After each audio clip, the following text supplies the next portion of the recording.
राजस्थान की धरती जो वीरों से योद्धाओं से भरी पड़ी है और गौ माता के रक्षा के लिए राजस्थान का हर नौजवान अपनी जान देने के लिए पीछे नहीं हटता है। गौ की रक्षा के लिए हरदम तैयार रहता है। तो आज हम बात कर रहे हैं गाड़ के भोमिया जी, जिन्होंने गौ माता के रक्षा के लिए लड़ते लड़ते अपने प्राण दे दिए और गौ माता की रक्षा की, जो बाद में देव के रूप में स्थापित हुए और आज भी उनकी घर घर में पूजा होती है। तो मित्रों, बाबा रामदेव जी और गाड़ के भोमिये जी के बीच मुलाकात हुई थी और बाबा रामदेव जी ने गाड़ के भोमिये जी को क्या वरदान दिया था, इसके बारे में पूरी विस्तार से आज आपको जानकारी देंगे। तो वीडियो को एक लाइक करना, कमेंट में जय धनी रामदेव बाबा की जय हो जरूर लिखिएगा। गाड़ के भोमिया जी का जन्म जोधपुर के पास ही हुआ था और आज उनकी पड़ासला गांव में धाम है। ओसिया के नज़दीक के पड़ासला गांव है जहां गाड़ के भोमिया जी की धाम है, जहां गाड़ के भोमिया जी के पुजारियों को भोपा कहा जाता है और वे दिन रात धाम पे पूजा करते हैं। और जो भी भगत उनकी शरण में आता है, गाड़ के भोमिया जी की शरण में आते हैं, उनके संकटों का नाश होता है। तो मित्रों, गाड़ के भोमिया जी जो हैं बाबा रामदेव जी से लगभग 100 साल बाद में इन्होंने प्रकट हुए थे और बाबा रामदेव जी के कृपा से और बाबा के आशीर्वाद से ही ये देव रूप में स्थापित हुए और उनकी घर घर पूजा होती है।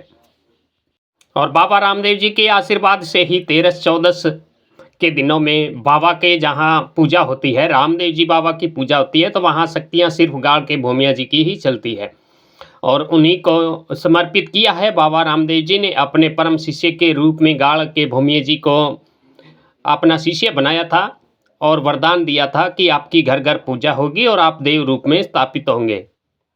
एक समय की बात है, हरजी बाटी जी किसी गांव में जागरण लगाकर जा रहे थे और पड़ासला गांव के कुछ समय रुके पड़ासला गांव और वहां से शाम के समय से आगे के लिए प्रस्थान हो गए। तो वहाँ के ग्रामवासियों ने कहा कि आप इस रास्ते मत जाइए, क्योंकि इस रास्ते में आगे भोमिया जी का निवास है, जो आने जाने वाले को बहुत परेशान करता है, दुखी करता है, उन्हें जाने नहीं देता। तो हरजी बाटी जी ने कहा कि मेरे साथ तो धनी रामदेव बाबा रामदेव जी की आशीर्वाद है, उनका कृपा है, तो भोमिया जी मेरा कुछ नहीं बिगाड़ पाएगा और मैं तो इसी रास्ते से जाऊंगा। तो गांव वालों ने बहुत मना किया कि आप ऐसा करना, सुबह चले जाना, अभी मत जाइए। लेकिन हरजी बाटी जी ने उनकी कोई बात नहीं मानी और रात की समय में ही वहाँ चल दिए।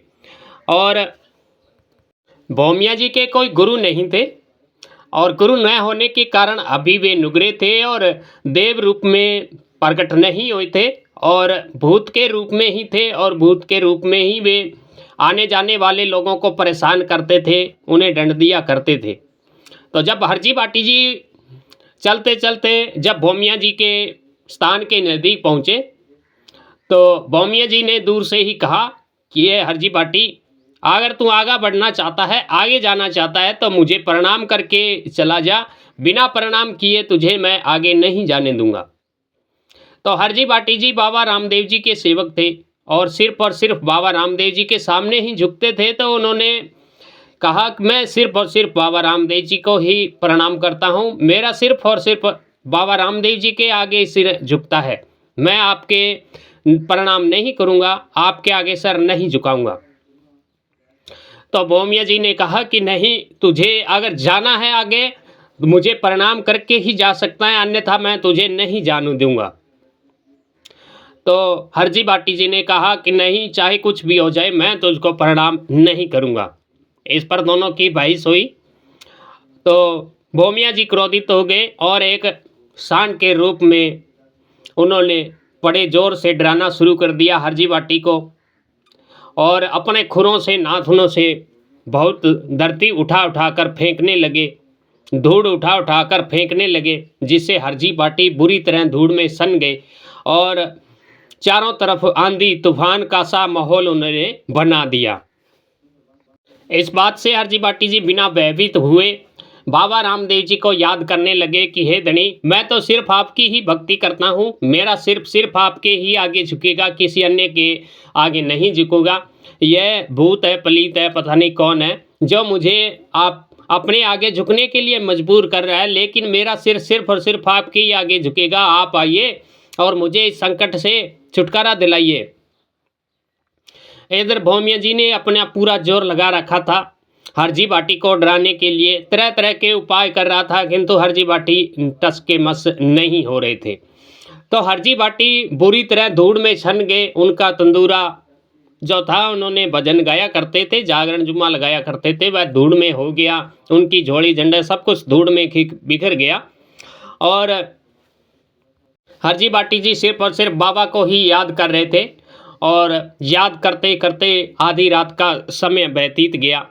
और उस समय हरजी बाटी देश में आकर उन्होंने एक राम रक्षा मंत्र का निर्माण किया, जो आज राम रक्षा मंत्र इतना पावर है, जो कोई भक्त सच्चे भाव से और सच्ची श्रद्धा से उसे जागृत करके और अपने और परिवार के किसी आने वाले इंसान की भी रक्षा कर सकता है। उस मंत्र से किसी भूत पैताल ब्रह्म राक्षस क्षेत्रपाल किसी को भी कंट्रोल में किया जा सकता है, इतनी पावर है उस मंत्र में।